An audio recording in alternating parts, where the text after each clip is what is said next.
Hi all, this is Radha Chikoti from Manchal Ashok jewellers. ఇవాళ మేము ముందుకు ఒక చిన్న పార్టీకి వెళ్తున్నానండి. దీనికి నేను మ్యాచింగ్ ఒక డైమండ్ సెట్ ఎలా పేరప్ చేసుకున్నానో మీ ముందుకు తీసుకొచ్చాను. This is a simple black beads diamond set.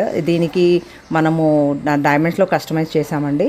So VVS EF quality ఇది చూడొచ్చు, చాలా లైట్ వెయిట్ ఉంటుంది అండ్ వివిఎస్ఈఎఫ్ క్వాలిటీ కాబట్టి చాలా ఎక్సలెంట్ ఫినిషింగ్ అండ్ గ్రేస్ ఉంటుంది దీనికి. సో డైమండ్స్కి వెళ్తే మాత్రం పర్టికులర్గా వివిఎస్ఈఎఫ్ మాత్రమే మీరు తీసుకోవాలండి. దీని కస్టమైజేషన్ అవైలబుల్ ఉంది. దీనికి మ్యాచింగ్ డైమండ్ స్టడ్స్ చేసాము, చాలా light weight and VVS EF quality and excellent shine and finish ఉంటుంది. దీనికి మ్యాచింగ్ మంగళసూత్ర తీసుకుంటే ఇది పర్ఫెక్ట్ పార్టీ వేర్ అవుతుంది. చిన్న చిన్న పార్టీస్కి మనం ఇలా diamond mangalsutra along with matching ear tops diamond studs pair up చేసుకుంటే చాలా ఎక్సలెంట్గా అనిపిస్తుంది and simple and sober look కూడా ఉంటుంది. సో ఇలాంటి కస్టమైజేషన్ ఆప్షన్స్ కోసం మీరు మమ్మల్ని అప్రోచ్ అవ్వచ్చు. Thank you so much.